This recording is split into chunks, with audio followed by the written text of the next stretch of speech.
lalabs, magawa tayo ng topping sa aking snack na cake guys. Ayan guys, nilagyan ko lang ng chocolate na cocoa guys. Tapos nilagyan ko ng vanilla, fresh milk, at saka nilagyan ko rin siya ng condensed milk guys. Pwede rin na sukar ilagay nyo guys. Kaso may open na ako na condensed milk, kaya condensed na lang ang nilagay ko guys. Tapos lagyan ko ng konting cornstarch. Wala akong cornstarch guys, kaya hindi ko na linagyan. Pwede nyo lagyan konting cornstarch para sticky siya.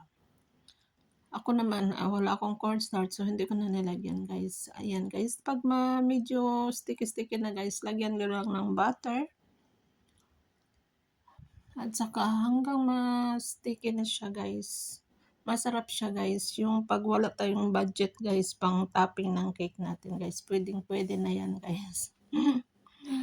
Tipid sa budget guys. Ayan. Vanilla lang, saka konting cornstarch, pwedeng sugar, at saka cacao powder, cocoa, or next week ang nilagay ko guys. Tapos ayan, nilagay na natin sa aking cake. Medyo lumamig-lamig konti guys kasi hinintay ko pa yung cake, kaya hindi, parang nagbuo-buo siya guys, pero okay na din siya. Kasi hindi ko na na-mix. Ayan, masarap din naman guys, nagustuhan naman din ni Amo. Siyempre, nagustuhan din ng mga alaga ko. Ayan. Yan, tipid sa budget yan guys. Pwede na guys pang snack. Thanks for watching.